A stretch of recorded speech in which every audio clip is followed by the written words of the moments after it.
And class, welcome back to our next session for Physics for Engineers. This topic is called as hydrostatic pressure difference. So, yung past natin na topic, immediate past, ibig sabihin yung last topic natin, we talked about hydrostatic pressure. Ngayon, we will be talking about hydrostatic pressure difference. Kasi kalahian, na word na difference, no?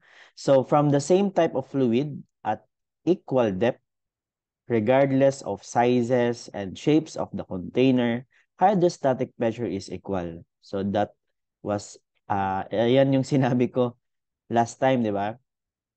If we have a tank which is malaki yung area, maliit yung area, pero same lang sila ng height, same pa din yung pressure niya sa ilalim.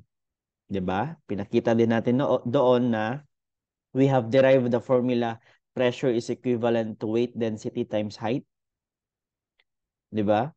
So, derive na to, na-cancel out si area, na-cancel out si area. Therefore, we don't need the area of our tank in getting the pressure below it. Height lang atong kailangan.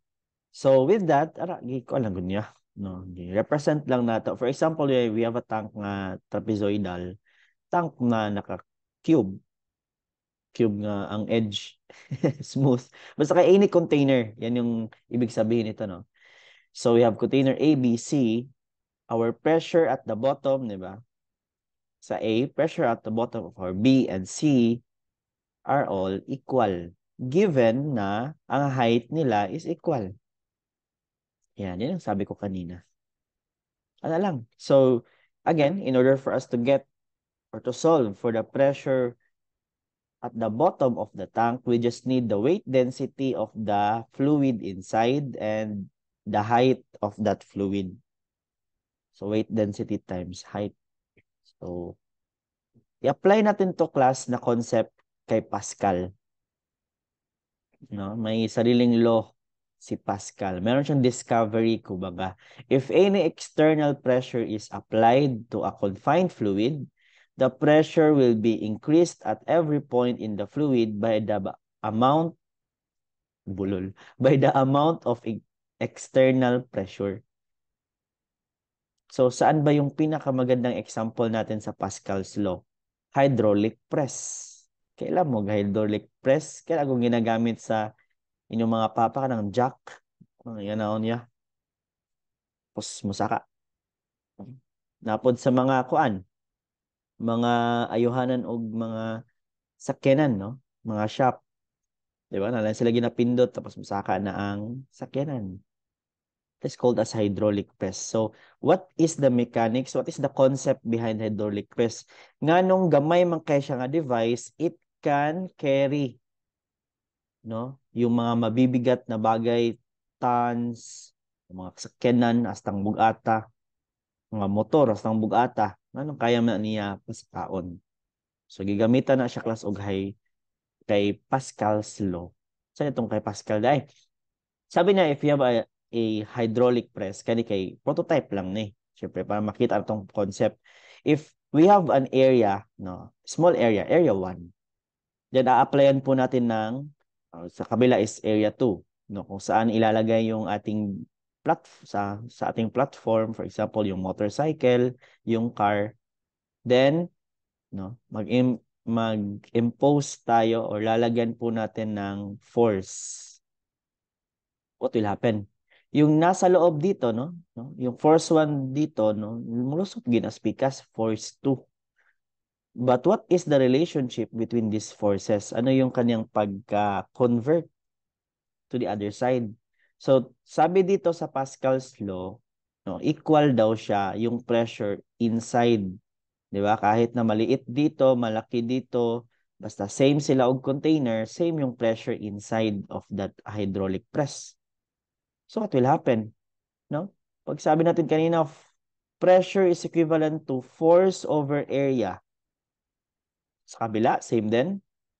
Pressure 2 is equivalent to force over area. So, ibig sabihin, if pressure 2 and pressure 1 are equivalent, so force over area of our itong side na to is just equivalent with our force over area dito na side. Diba? So, anong concept, ana? Diba? Anong sabi ko kanina, ano, sa ating other topics, maliit yung force, malaki yung force, maliit yung area, lalaki si pressure. What will happen if mag-transfer na sa kabila? Yung force na malaki, no, mag-triple, mag 4 times, lalaki at lalaki siya because of this concept. Okay? Proportion man sila. So, mo na ang hydraulic press nganong kaya niya mag-carry o napakabigat na mga objects because of Pascal's law. Kanya memorize. F1 over A1 is equivalent to F2 over A2. Memorize na. Proceed tayo sa ating first example. In a hydraulic press, the small piston has a diameter of 8 centimeters. So, circle to siya. While the large piston has a diameter of 20 centimeters. If a force of 500 Newton is applied in the small piston, neglect friction, what is the force in the large piston? Drawing tasim kanina, na small piston, yung maliit, yung malaki. Ito yung ipinipress natin, ito yung platform na tumataas. Okay lang? So, diameter daw ng small is 8 centimeters. Diameter ng ating large piston is 20 centimeters. Anong gagawin natin? No? F, no? Force ng small piston, force ng large piston. So, in yung force, out sa kabila. Tama, di ba? So, solution natin, again, based kanina, ang pressure po natin inside is just the same. Ibig sabihin, pressure at our large piston is equivalent sa pressure ng ating small piston. Take note, pressure is force over area. So, papalitan natin. Force sa large over area sa large is equivalent to force sa small divided by area sa small. Tapos, substitute. Di ba? F large. What is the area of a circle? Pi r squared. Sulat na to ha. Basi, sir, asa mo na gikan na. Area of a circle is the next minute. Area of a circle is pi r squared. Diba na sa ilalong? Diameter man, sir, so divided by 2. So, 8 centimeters, naging 0.2.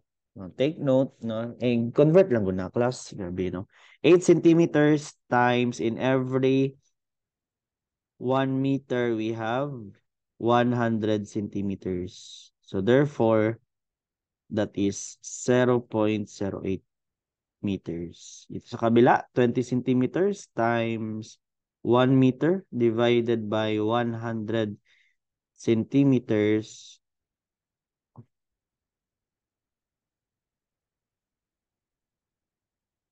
Yan. So, magiging 0.2 meters. Para convert na to daan. So, kaya, ayan, naging FL over pi 0.2 divided by 2 squared is equivalent to 500 Newton over pi 0.082 squared. Di ba? Sayan lang. Asa may lisod, pag-convert, take note, dapat naka-meters para maging Newton. Di ba? Newton meter man ta. So, ay na, next man ini. Paki-calculator, paki-shift solve. Sabayan ta mo. I-type yan lahat sa calculator, then shift,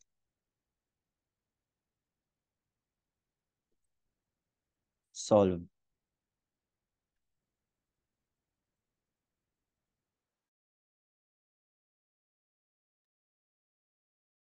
Type pa, x over pi 0.2 over 2 squared equals 500 over pi 0.08 Uy, 8 over 2. Squared. Shift solve, yes. What is our answer? Shift solve. Type tag anything positive para paspas magawa ang answer. Yes, that's correct. That is 3125. Diba? Imagine,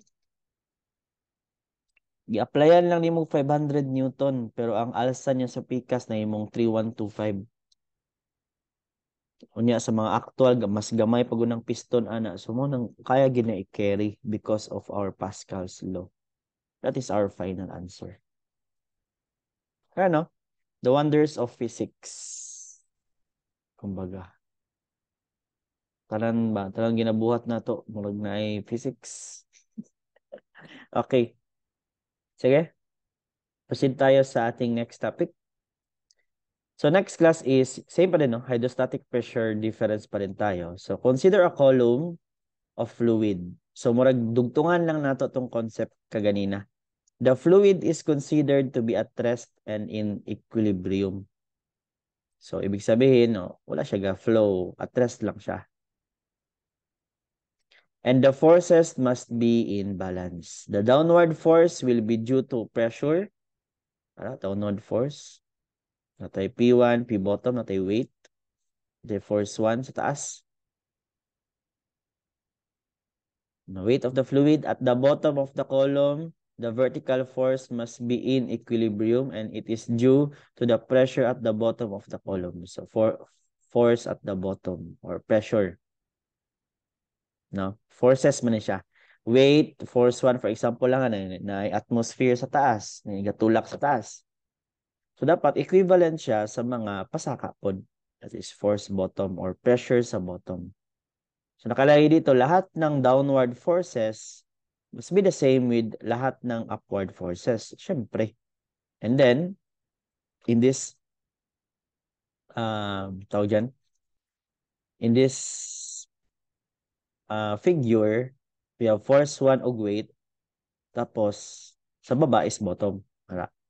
Dapat equal na siya. Diba? So, as we all know, pressure is equivalent to force over area. Therefore, force is equivalent to pressure times area. Gina-derive na to ha. Again, pwede ta mo tagaan. Bulol. Pwede ta mo tagaan ilani bits mo dito sa mga formula. Pero asa man nagikan? Saan na to pagsabot? So, balikan na to. Day. No? So, force over area, magiging force is equivalent to pressure times area. Substitute natin kay force 1. So, pressure 1 times force 1, ibig sabihin yung nasa itaas, plus weight density of our fluid times volume. Diba? That is weight. Pagkuha sa weight, diba? Weight density is equivalent to weight. Asa nagay ka na? Weight density of fluid is equivalent to weight over volume. So, if we are getting or finding our weight, that is weight density of fluid times volume. Mo ni siya. Tapos, ilalom, pivot times area bottom. Substitute na to. Next is, same pa din, no? Pag volume, we are talking about volume is equivalent to area times height. O, gilisan na po siya. O, anong common sa kanilang tatlo? Area, area, area. So, ibig sabihin, pwede nating i-cancel out based sa atong figure. Same lang na siya mga area. So, what will happen? Pili mabilin. Para pressure at the top or pressure 1 plus weight density of our fluid times height is equivalent sa pressure sa bottom.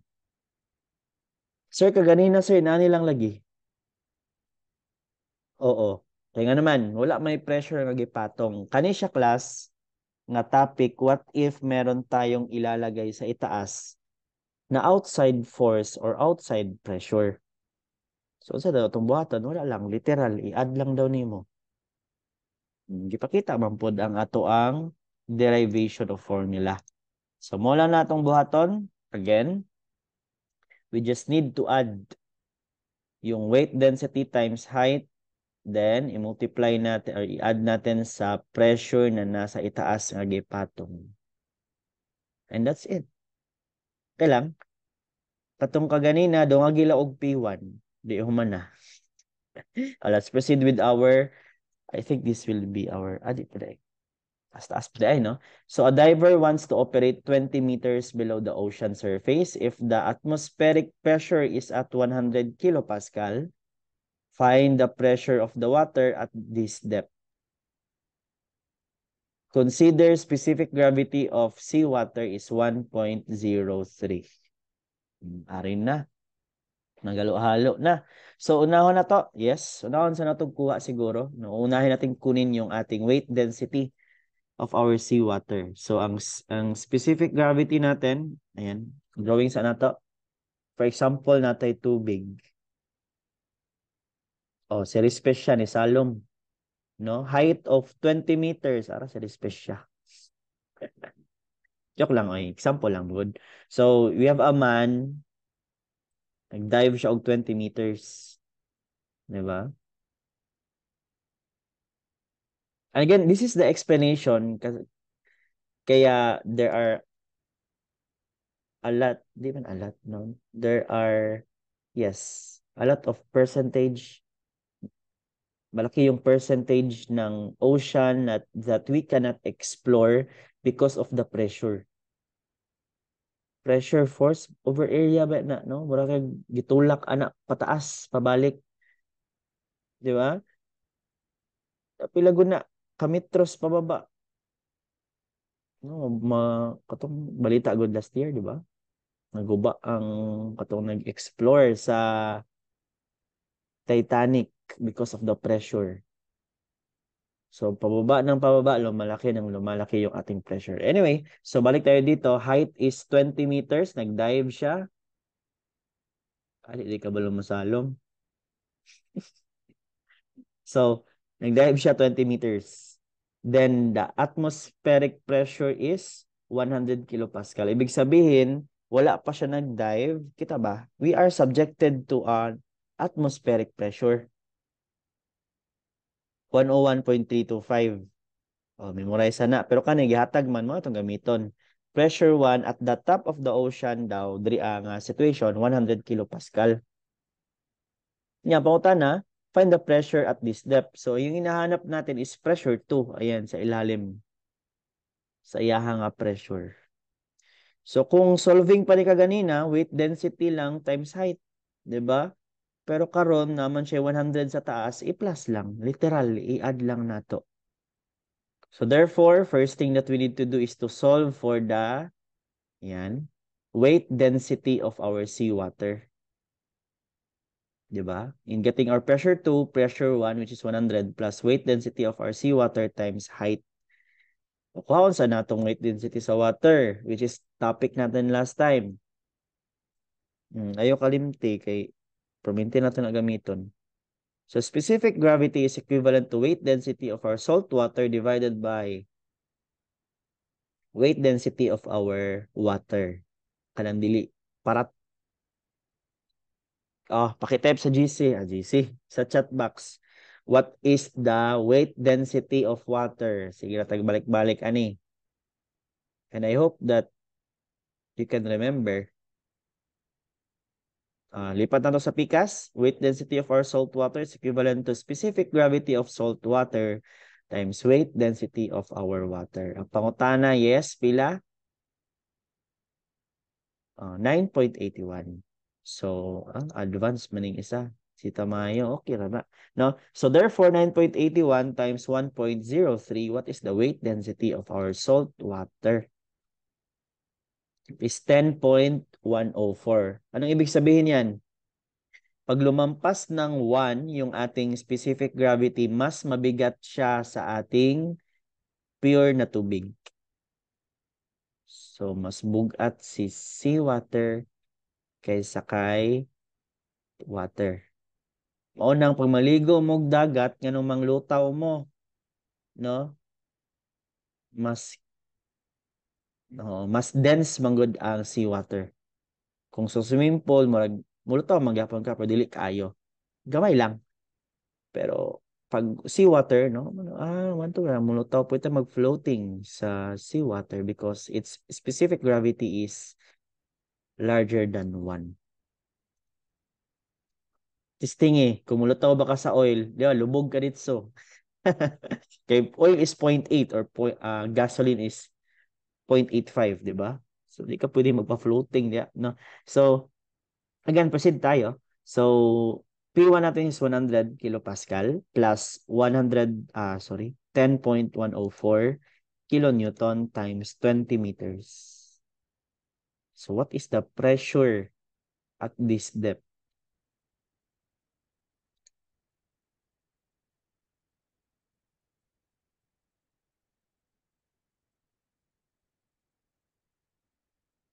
Yes. Yes, that's correct. Yung iba, that's correct. Thank you. So that is 302.08 kilopascal. Imagine naman ang 302.8 kilopascal. Kilonewton per meter squared. No? Gitulak, anong ginatulak ka, pasaka, anong pagmubo na kayo, or lalom na kayo, maglisod na ka, og sisid. Because of the pressure itself. Okay? Sige, that's correct. Okay, let us proceed with our last topic for this session. This is called as hydrostatic pressure or pressure using manometer. So Pascal's law gyapon ni sa class kahit saan no we just need to measure the pressure inside a tank or dito is manometer. So i-define sa nato what is manometer. That is a U-shaped tube that is used to measure fluid pressure that is slightly below or above atmospheric using hydrostatic pressure principle. Sige, sampulan na to. U-shape na siya, manometer para kita ka na. So you have blue color and red color. So for example, red is mercury. Mercury is heavier than water. No? Ang weight density, I think, sa mercury is 13.6 if I am not mistaken. Imagine namang 13.6. Mercury is 13.6. Butang na to SG. Ay, GS dito itong ginagamit na. GS. Specific gravity is 13.6. Sa tubig, pila specific gravity sa tubig? GS. Piso. Sa pasabot, ana, Mercury is 13.6 times heavier than water. Diba? So, mo nang karon ginaban ang paggamit sa mercury, labi na sa medicine. Diba? I hope that you could still remember, no? Na ay mga thermometer sa una nga mercury ang sulod. Karon wala na kay makita kay ginabanan nila kay okay lang naka-store. What if ginalabay na sa environment? No? Bugat kayo. Tapos ibutang nimo sa tubig, sa ilog. Tapos yung mga compounds nga delikado. So mo nang ginaban na siya. Ginagamit as thermometer karon katong mga devices na. Pero back in my time, no? Sakiton mo Google Elementary. So, thermometer na mo is mercury ang sulod. Anyway, so balik tayo dito. So, dito, pressure atmospheric that is subjected kasi naka-open. Ayan na, take note, naka-able atong manometer. Pag open yung isang container, is subjected to pressure atmospheric.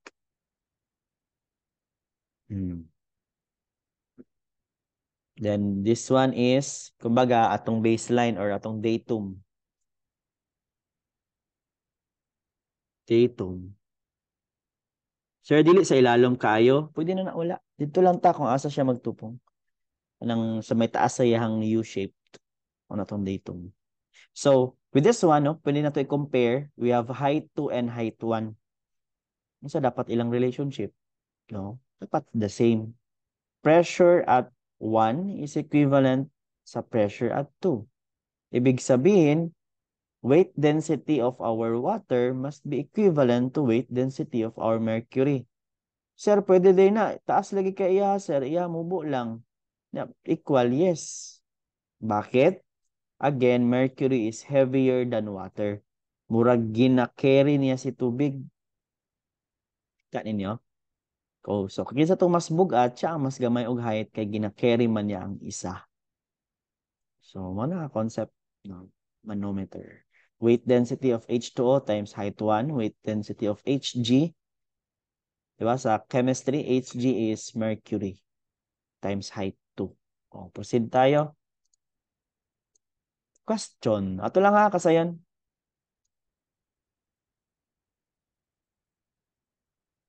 Okay na. Type hi, HI sa ato ang chat box if you are ready for our last two examples. So, ang last two examples natin is about manometer. Kanilang literal ato ang formula. P1 equals P2, weight density H2O times height 1, weight density of Hg is height 2. Sir, kung ilisdan sa nga lahi nga element, o ilis di lang.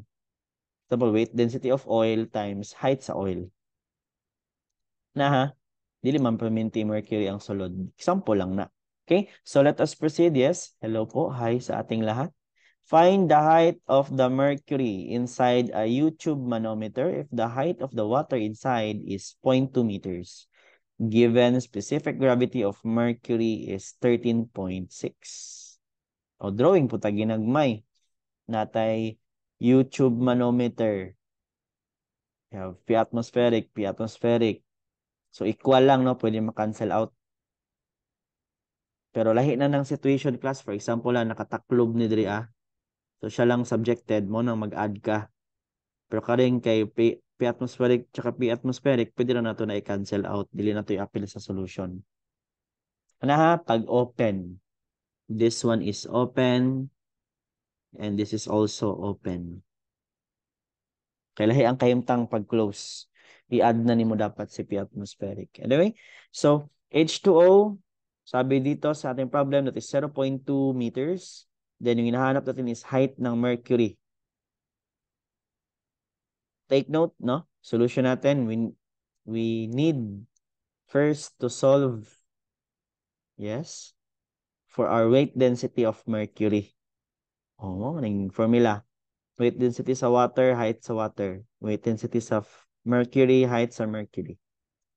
So, ang pagkuha, yes, atong mahiwagang specific gravity. Specific gravity is equivalent to weight density of our mercury times weight density sa atong water, which is 9.81. Kabalo ko, memorize na kayo na ninyo.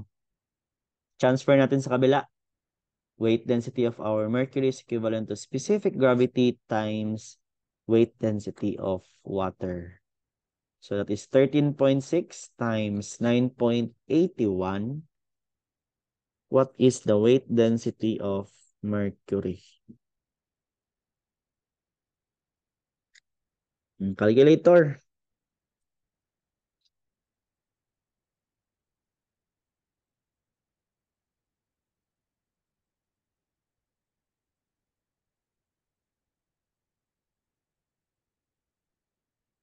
Yan. Yes, that's correct.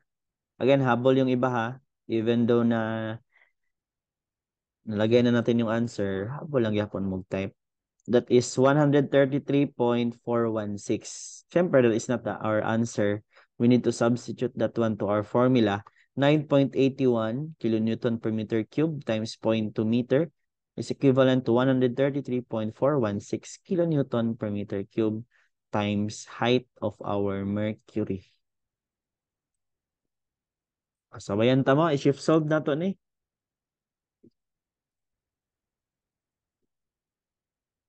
Pwede na po good i-transfer, no?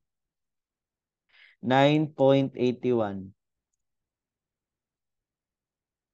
times 0.2. Di na ko i-shift solve ba? I-transfer ko na lang.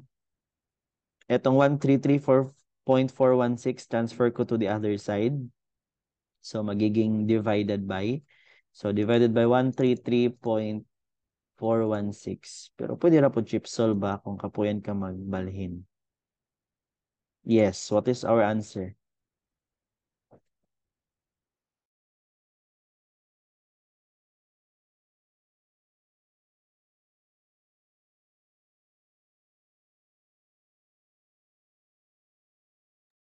Pila? Sir, hulat lang sir kay i-ship solve na mo. Dugay mo gawas. Dugay gina mo gawas pag ship solve say, no? Yes, that's correct. Yan. That is equivalent to ayan, 0.0147. Round up tayo. That is 0.015 meters. Final answer. Ayan. Diba? Ano lang. Tagal lagi kay tag formula. Udawat kag processing, sir. Sige, wala tontik ah. Apas lang kag type. May naning class mga simple lang na pwede ra dili shift solve. I-transfer na lang. Pero okay na po og magulat ka. Okay? Okay na. Proceed tayo with our last example for this session. Ito. Measuring pressure using manometer pa rin, no? A manometer is attached to a tank full of water. The left leg of the manometer occupied by water has a height of 150 millimeters, while the other leg of the manometer is occupied by mercury having a column height of 70 millimeters. Find the pressure of the water inside the tank. Ha? Wala ko kasabot, sir. Kailangan mo drawing. So we have a tank. Kinabitan po daw ng manometer. Diba? Taka na? Oh, what happened? No? Itong tank is closed. Tank full of water, no? So, closed na siya, closed. So, pag closed, hindi siya exposed sa pressure atmospheric. Kani siya open. So, pag open, ibig sabihin, no? That is exposed to our pressure atmospheric. Then, lagyan natin ng datum. Datum. Tapos, Hg ang gibutang, mercury. Meron daw tayong height ng ating manometer, 150 millimeters. Taas sa po sa imo 150, sir. Oy, mura mag-isa ka tangke. Representation lang na ha. Grabe po ka, oy. Kita kag manometer sa actual nga astang gamaya na. Kuan lang na siya. Representation. Tangke, dako kayo. Dako bugay manometer, no? Di po. This is a representation. So, Hg yung nilagay. Tapos, height ng mercury, 70 millimeters. Find the pressure of water inside the tank. So, again, open siya. Exposed tayo sa pressure atmospheric. Then, yung hinahanap is yung A. Pressure at the or inside of our water tank. So, PA is equivalent to, yes, lahat ng papunta sa kanya. From this point, from point 1, i-add lang natin. Okay lang? Sige, add na to. So, PA is equivalent to P atmospheric kasi open siya sa pressure tapos close sa pikas plus pressure sa ato ang Hg sa atong mercury minus pressure sa H2O. Nganong minus man, sir? Inani na siya class pag-solve. Mamili ka og asa ka mag-start. Starting point. So, akong starting point is si number 1. Starting point. So, lahat ng pababa is positive, lahat ng paitaas is negative. From your starting point, kung asa ka nagsugod, dito man tapadulong kay A man atong gina-solve. So dito mag-start sa pikas. PATM, positive. Pababa ka, no? Mercury man na, pababa man ka, no? 70. Sir, kailangan pa ring height, dire di na kailangan. 'Di ba? Kay kung na kay ATM, dira man na siya mudasok. 'Di ba? So we don't need the height kung sa kabila. Kay kanang arrow dras taas, hangin man na. Tay labot sa height basta hangin, pababa na siya. So pressure sa Hg tapos kani what happened, no? Pasaka ang atong flow, so therefore minus. pressure sa H2O. So ang pagkuha sa pressure ATM is constant, di ba? Topic natin yun kanina. That is 101.325 kilopascal plus weight density sa atong Hg plus height sa atong Hg minus weight density of our water times height sa water. So, ang kulang nato is weight density sa Hg. Again, ang pagkuha na is specific gravity is equivalent to weight density sa atong Hg divided by weight density of our water, H2O. So, therefore, ang pagkuha niya, weight density sa Hg is equivalent to specific gravity of Hg times weight density sa H2O. Kana, butang tag araw, kani silang duha, butang nako dire.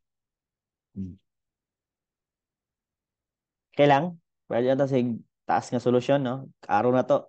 So, may mo siya ani. 101.325 weight density ng Hg is specific gravity of Hg 13.6 times 9.81, the weight density of our water, times height of our Hg. So 70 mm, again, gi-convert lang gud na oy, grabe pud. Times in every 1 meter, we have 1,000 millimeters. So, mao nang nahimo siyang 0.07. So, that is equivalent to 0.07 meters. Same as kay 150 ha. Di na nakapakita. So, igo lang po na nimo siya i-divide og what happened? Ayaw mo siyang ope. Ara. Tapos, minus water man ni H2O. H2O man na siya. H2O po na diri. Parehas lang na. 9.81 yung weight density ng water times 0.15. Yes. No, 150 divided by divide na to siya og 1,000. So may mo siyang 0.15 meters. Paki-calculator para matapos tayo. That is 101.325 plus 13.6 times 9.81 times 0.07 minus 9.81 times 0.15.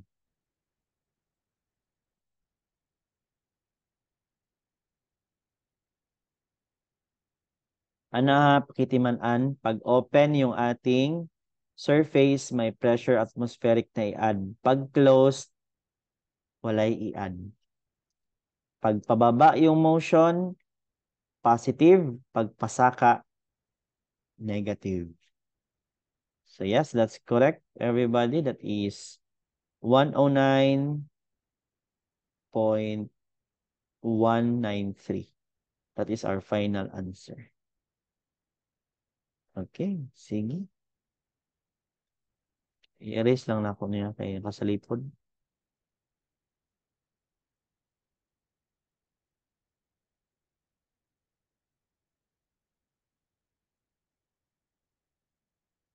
Sa baba lang ako ibutang 70 millimeter times 1 meter over. Dominic Pislet.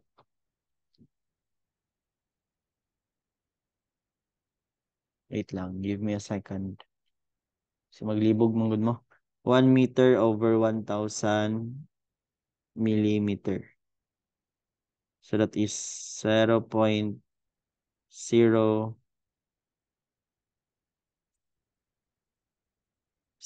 meters. This because kaning 150